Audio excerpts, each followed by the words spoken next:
En cierto modo, la mayoría de las herramientas nos vienen dadas, están disponibles. Sin embargo, algunas otras hay que fabricarlas. Una de las diferencias entre los animales superiores y el hombre es la capacidad excluyente de éste de fabricar algunas herramientas utilizando otras herramientas.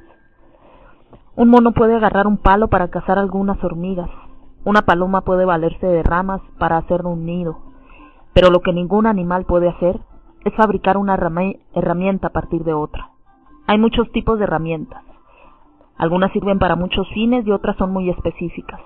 Algunas son simples y rudimentarias y otras extremadamente sofisticadas y difíciles de describir. Algunas están siempre disponibles y otras hay que salir a conseguirlas.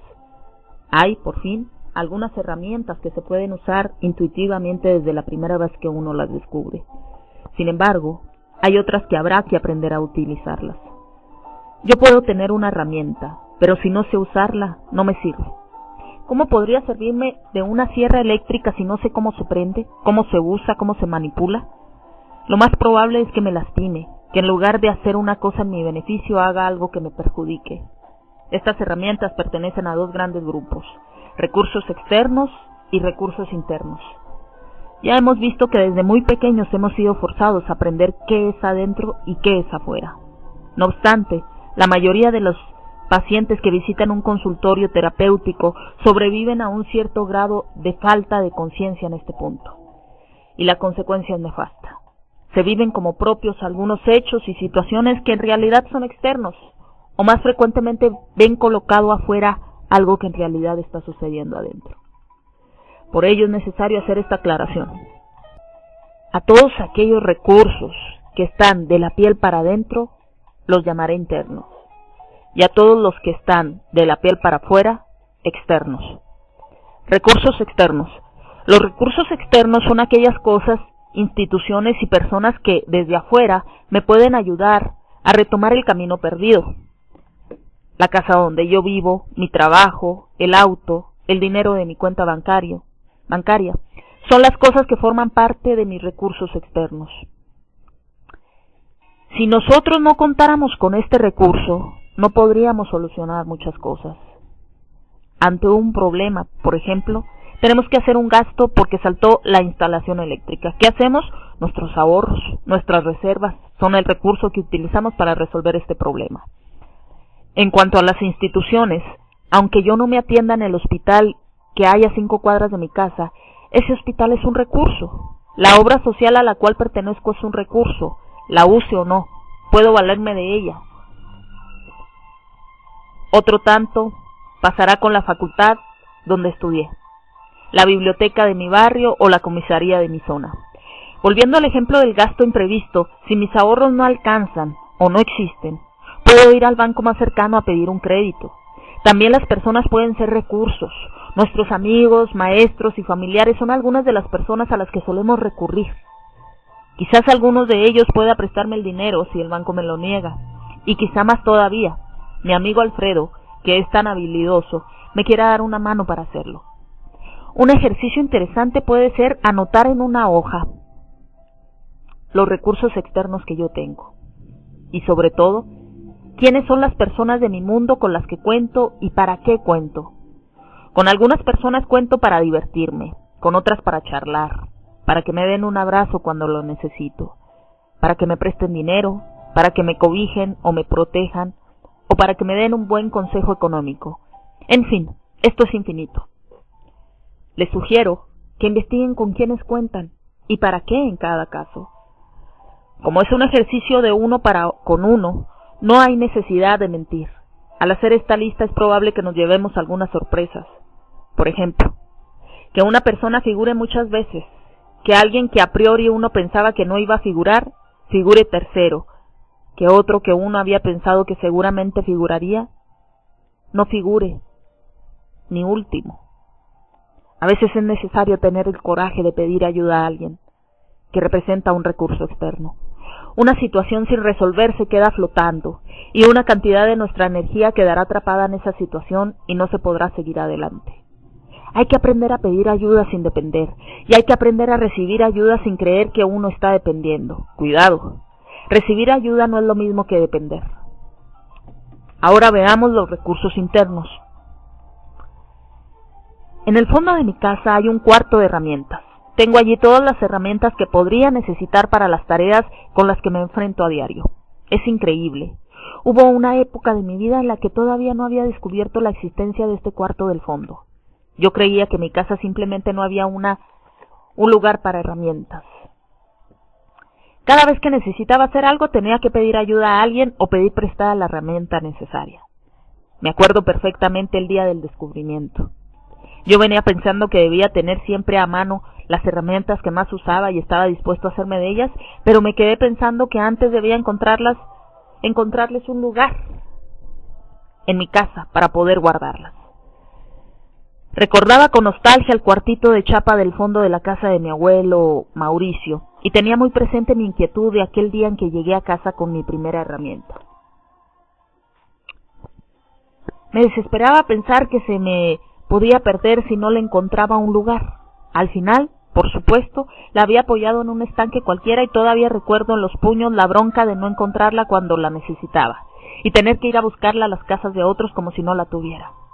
Así que fue que salí al fondo pensando en construir un cuartito pequeño en el rincón izquierdo del jardín. ¡Qué sorpresa fue encontrarme allí mismo, en el lugar donde yo creía que debía estar mi cuarto de herramientas, con una construcción bastante más grande que la que yo pensaba construir! Un cuarto que después descubrí estaba lleno de herramientas. Ese cuarto del fondo siempre había estado en ese lugar, y de hecho, sin saber cómo, mis herramientas perdidas estaban ahí perfectamente ordenadas al lado de otras extrañas que ni sabía para qué servían. Y algunas más que había visto usar a otros, pero que nunca había aprendido a manejar. No sabía todo lo que fui descubriendo con el tiempo, que en mi cuarto del fondo están todas las herramientas, que todas están diseñadas como por arte de magia, para el tamaño de mis manos, y que todas las casas tienen un cuarto similar. Claro, nadie puede saber que cuenta con este recurso si ni siquiera se enteró de que tiene el cuartito. Nadie puede usar efectivamente las herramientas más sofisticadas si nunca se dio el tiempo para aprender a manejarlas. Nadie puede saberse afortunado por este regalo mágico si prefiere vivir pidiéndole al vecino sus herramientas, o disfruta de llorar lo que dice que a su casa le falta. Desde el día del descubrimiento no he dejado de pedir ayuda cada vez que la necesite, pero la ayuda recibida siempre terminó siendo el medio necesario para que, más tarde o más temprano, me sorprendiera encontrando, en el fondo, mi propia herramienta, y aprendiera del otro a usarla con habilidad. Los recursos internos son herramientas comunes a todos. No hay nadie que no las tenga. Uno puede saber o no saber que los tiene. Uno puede haber aprendido a usarlos o no.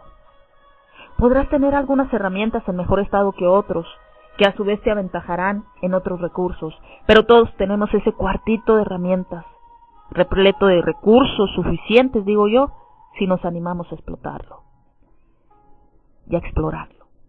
La seducción, por ejemplo, es un recurso prioritario e importante. Una herramienta que mucha gente cree que no tiene, y yo digo, ¿no buscó? Bien. En relación con los otros, si uno puede hacer uso de este recurso de verdad, le va mal. Alguien que no puede hacer uso ni siquiera mínimamente de su seducción, no solo no puede conseguir una pareja, tampoco podrá lograr un crédito en un banco o un descuento en una compra. Seducir no es levantarse a alguien. Seducir tiene que ver con generar confianza, simpatía, con generar una corriente afectiva entre dos personas. Seducir tiene que ver con la afectividad de todas las relaciones interpersonales. Muchos piensan que la seducción es un don natural, y en parte es cierto, pero también es un don universal y entrenable. Autoconciencia y darse cuenta. El camino del crecimiento personal empieza por el autoconocimiento. Y por la autoconciencia, que es también el primero y el principal de los recursos internos. Cuanto más hábil sea yo en el uso de esta herramienta, más rápido avanzaré por el camino y más efectivo será mi accionar. Pero uno va aprendiendo que hay herramientas que se combinan, recursos que suman y optimizan. El ser consciente de mí hay que relacionarlo con la capacidad de darse cuenta del afuera, es decir, Si yo no puedo darme cuenta de lo que está pasando, no puedo hacer ninguna evaluación, no puedo razonar, no puedo hacer ningún pronóstico, no puedo elaborar la acción que a mí me conviene realizar. Cuentan que había un papá que tenía un hijo que era un poco tonto. Llama al hijo y le dice: vení para acá, anda, hasta el almacén y fíjate si yo estoy ahí. Sí, papá, dice el nene. El padre le comenta a su amigo: ¿te das cuenta? Es tan tonto que no ve que si estoy acá no puedo estar allá. Entre tanto, el nene se encuentra con un amiguito que le dice: ¿a dónde vas? Voy hasta acá, a la esquina. Mi papá me mandó a ver si estaba allí. ¿Es tan bobo mi papá? ¿Cómo me va a mandar a ver si está en la esquina? Y el amiguito le dice: claro, podría haber hablado por teléfono. Asertividad.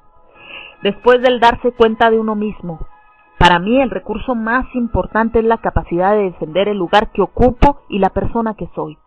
La fuerza que me permite no dejar de ser el que soy para complacer a otros. Me refiero a la capacidad que tiene cada uno de nosotros para afirmarse en sus decisiones, tener criterio propio y cuidar sus espacios de invasores y depredadores. En psicología se llama asertiva a aquella persona que, en una reunión, cuando todos están de acuerdo en una cosa, puede decir, siendo sincero y sin enojarse: yo no estoy de acuerdo.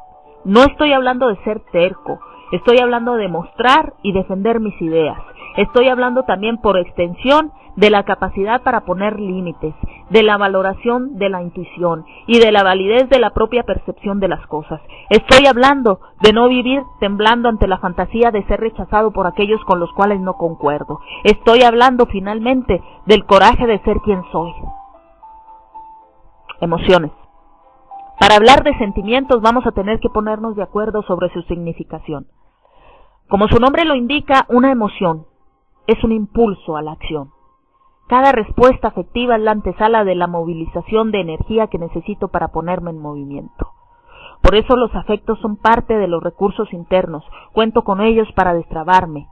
¿Cuáles son esos recursos afectivos? Todo aquello que soy capaz de sentir. Todo, las llamadas buenas y las llamadas malas emociones, lo positivo y lo negativo. Desde el amor hasta el odio, desde el rechazo hasta el deseo, entran allí las escalas de valores, la voluntad, la atracción, la tristeza, los miedos, la culpa y por supuesto el propio amor del que hablamos. Cuando yo estudiaba la Biblia con el rabino Mordejai Ederi, él solía llamarnos la atención sobre algunas aparentes contradicciones en el texto sagrado, esto es, pasajes en los cuales se decía una cosa y pasajes que más adelante parecían decir o literalmente decían otra distinta. Mordejai siempre aludía a que estas contradicciones estaban hechas a propósito para poder mostrar algo. Recuerdo que él citaba un pasaje bíblico que dice: solo se puede amar aquello que se conoce, y otro que establece: solo se puede conocer aquello que se ama. Y lo peor de todo es que ambos son lógicos y consistentes. La pregunta que Mordejai nos instaba a hacernos era obvia. ¿Cómo es? ¿Primero se conoce y después se ama, o primero se ama y después se conoce? Aprendimos de su mano que esta contradicción quizás esté allí para indicar que ambas cosas suceden al mismo tiempo, porque uno conoce y ama al mismo tiempo, y cuanto más conoce, más ama, y cuanto más ama, más puede conocer. Dicho de otra manera, no puedo amar algo que no conozco, y no puedo conocer algo que no amo. El amor es en sí mismo un camino que habrá que recorrer de principio a fin, pero por ahora tan solo quiero establecer la necesidad de saber que necesito de mi capacidad afectiva. Para darme cuenta del universo en el que vivo, ¿cómo podrías tener ganas de tomarme el trabajo y correr los riesgos de salir a conocer el mundo si no me sintiera capaz de amarlo? Ya dijimos que un recurso es una herramienta interna que nos permite retomar el camino. El amor es entonces una herramienta privilegiada para conectarme con el deseo de seguir el curso. Las emociones se sienten más allá de que a uno le guste o no sentirlas, más allá de que quiera sentirlas con más o menos fuerza, más allá de la propia decisión. Sin embargo, Si bien no puedo ser dueño de mis sentimientos, sí puedo ser dueño de lo que hago con mis sentimientos, adueñarme de ellos, y ese adueñarme responsablemente de lo que siento, quizás sea la verdadera herramienta. Aceptación. Si uno va al diccionario, conformar quiere decir adaptarse a una nueva forma y también adoptar una cosa, la forma de otra. Digo yo, entonces que conformarse debe tener para nosotros también dos significados, uno fuerte y constructivo y otro oscuro y destructivo. La manera positiva del conformarse se llama aceptación y la manera negativa se llama resignación. Yo puedo conformarme aceptando las cosas como son o puedo conformarme resignándome a que las cosas sean como son. Cuando yo acepto digo, esto es así, ¿cómo hago para seguir adelante con esta realidad? En cambio, cuando me resigno, lo que hago es apretar los dientes y decir, la puta que lo parió, es así y me la tengo que bancar. Esta diferencia se basa en que el conformismo de la aceptación implica la serenidad de la ausencia de urgencias para el cambio, mientras que el conformismo de la resignación implica forzarse a quedarse anclado en la bronca, diciendo que me banco lo que sucede cuando en realidad solo estoy agazapado, esperando la situación y las condiciones para saltar sobre el hecho y cambiarlo, o postergando la demostración de mi enojo. Hay quienes creen que en realidad hay que conformarse de cualquier manera, aceptando o resignándose, y hay quienes creen como yo, que la aceptación es un camino deseable y la resignación no lo es. Seguramente hay cosas en la vida de cada uno, cosas que pasaron, que no podrían ser aceptadas jamás, y en esos casos solo queda resignarse. Si alguien ha pasado por esos dolores inconmensurables, como podría ser la muerte de un ser muy querido, ¿cómo podría de verdad aceptarse algo así? En este caso, como en un primer momento lo único que queda es resignarse, el conformismo de la resignación aparece como la única salida. Cuando lleguemos al camino de las lágrimas, será la hora de volver sobre este punto. Podríamos quedarnos hablando sobre los recursos infinitamente. Baste por ahora esta pequeña nómina de las herramientas que encontré en mi cuartito y en el de todos los que conocí. Recursos internos, autoconciencia, capacidad de darse cuenta, asertividad, habilidades personales, capacidad afectiva, inteligencia, principios morales, fuerza de voluntad, coraje, seducción, habilidad manual, histrionismo, carisma, mirada estética, tenacidad, capacidad de aprender, creatividad, percepción, experiencia, intuición, planteo ético y aceptación. Estas herramientas son nada más que unas pocas de las que están, te aseguro, guardadas en el cuarto que quizá nunca viste del fondo de tu casa. No importa que no las uses todos los días, no las saques, no renuncies a ellas, ni siquiera dejes de practicar con cada una de vez en cuando. Ellas tienen que estar allí, quizás las necesites mañana. Cada uno va a usar estas herramientas para lo que quiera. Las buenas herramientas no garantizan que el fin para el cual puedan ser utilizadas sea bueno.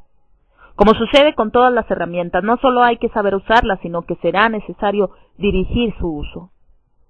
Esto es, uno puede utilizar los mismos recursos para cosas maravillosas o para cosas terribles. Si tengo un martillo, un serrucho, clavos, tornillos, madera y metales, yo le puedo utilizar para construir una casa o para fabricar una horca. El objetivo es personal. La herramienta da la posibilidad, pero la intencionalidad de quien la usa es lo que vale. Capítulo 6. Decisión. Más adelante en el camino de la autodependencia tendremos que conquistar la autonomía, quizá el tramo más difícil de este recorrido. ¿A qué se referirá esta palabra que nos suena tan técnica y que generalmente asociamos con la política, la aeronavegación o los equipos directivos estratégicos de instituciones, pero nunca o casi nunca con personas comunes? La palabra autonomía se compone de la suma de dos conceptos, autonomía, empezando por el final. Nomía deriva del griego nomos, que quiere decir ley, norma, costumbre, y de su extensión Nomia, sistematización de las leyes, normas o conocimientos de una materia especificada. Así, astronomía es la ciencia que sistematiza los conocimientos y las reglas que regulan el movimiento de los astros. Economía, la que sistematiza el saber relacionado al ecos, casa, lugar, entorno, etc. El comienzo de la palabra es nuestro, ya conocido, auto, que significa por uno mismo, de sí mismo. Autónomo, etimológicamente, es aquel capaz de administrar, sistematizar y decidir sus propias normas, reglas y costumbres. Y si yo quiero ser autodependiente, primero voy a tener que animarme a ser autónomo, es decir, a establecer mis propias normas y a vivir de acuerdo con ellas. Esto no necesariamente supone vivir bajo la ley de la selva, porque imponerse las propias normas no quiere decir que yo desconozca, descarte o desprecie las existencias en la sociedad, las existentes en la sociedad. Mis normas pueden ser coincidentes con las de otros. De hecho, yo puedo revisar las normas y encontrarlas muy adaptables a mí, en absoluta sintonía con lo que pienso y creo. Y aún así es importante que goce de esta posibilidad de cuestionar, corregir y reemplazar. Me parece que una parte del trabajo en vivir en sociedad es encontrarme rodeado de aquellos que en libertad eligen las mismas normas que yo. Sostener normas coincidentes con las de la sociedad en la que vivo es una manera de asegurar una vida más serena y más feliz, porque es muy difícil ser feliz a contrapelo de todos los demás. Cuentan de un hombre que en pleno centro de la ciudad de Buenos Aires conduce su automóvil a contramano por la importante avenida Santa Fe. Escucha por su radio un reporte de tránsito que dice: un automóvil se desplaza por la avenida Santa Fe en sentido contrario.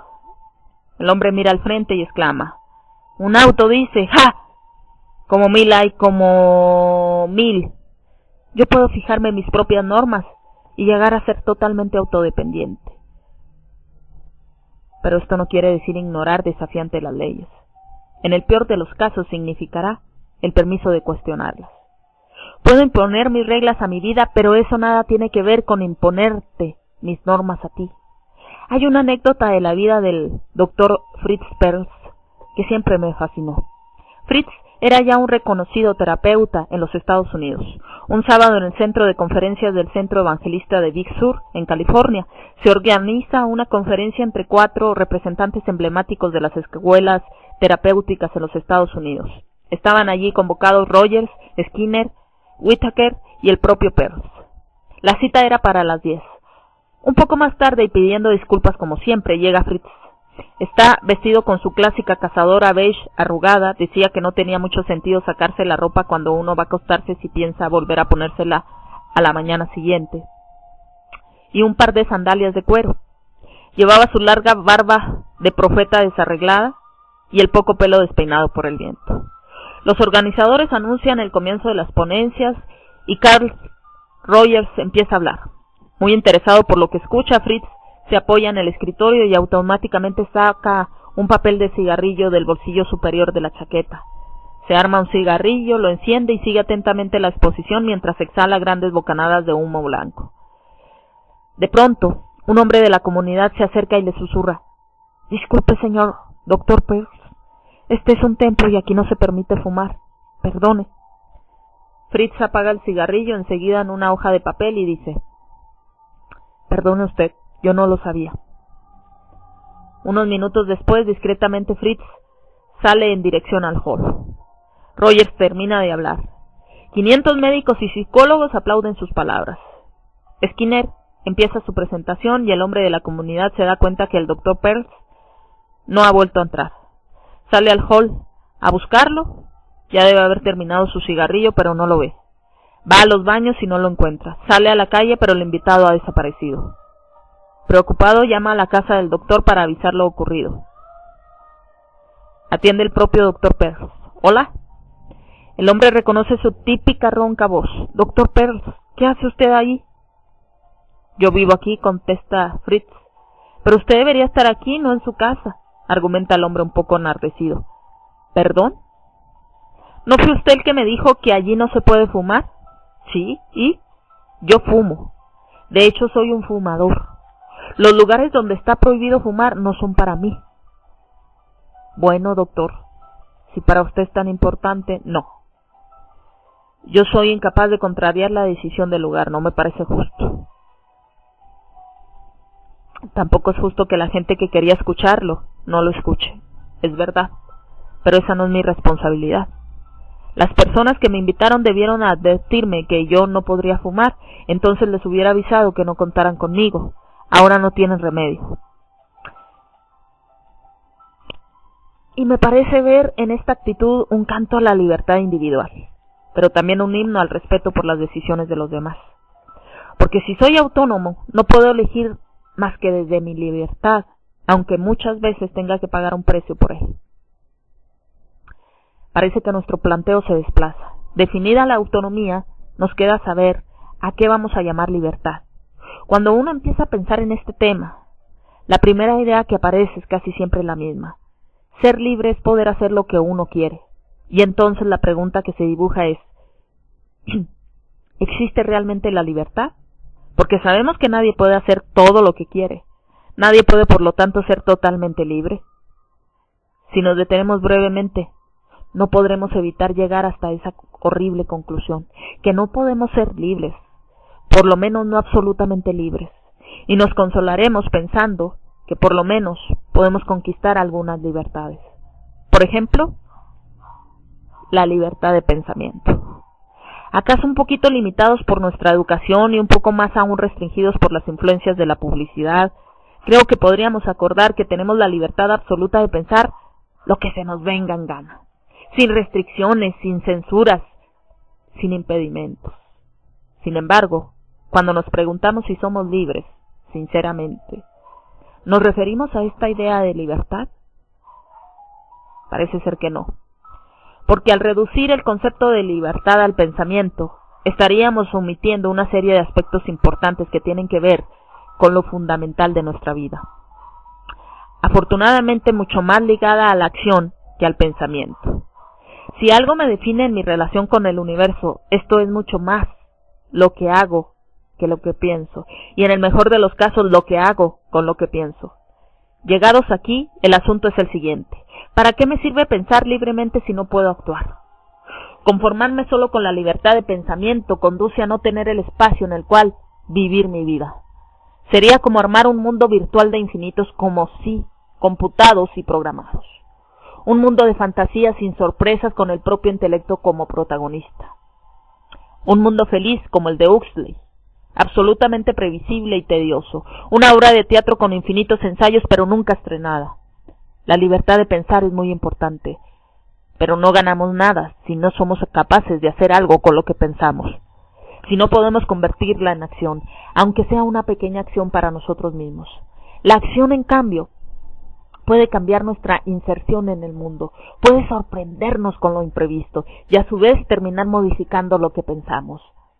En una de mis charlas sobre este tema, una joven dijo, eso pasa mucho con la gente grande, están todo el tiempo pensando. Y hay mucho de verdad en esta afirmación.